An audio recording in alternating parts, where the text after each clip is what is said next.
L'objectif qu'on va se donner, disposer dans 2 minutes de la plus haute montagne possible, réalisée uniquement en utilisant des feuilles de papier.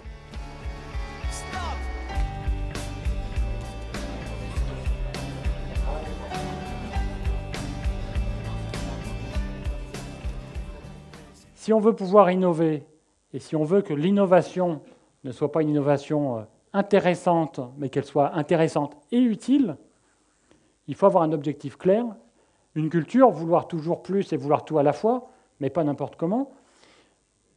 Savoir quel est l'objectif qu'on veut atteindre précisément, et donc embarquer dans cet objectif ce dont on a besoin et pas autre chose, et puis ne pas se mettre de contraintes pour la réalisation, qui soient des contraintes qui soient demandées par personne, mais simplement des contraintes qu'on va se mettre en tête.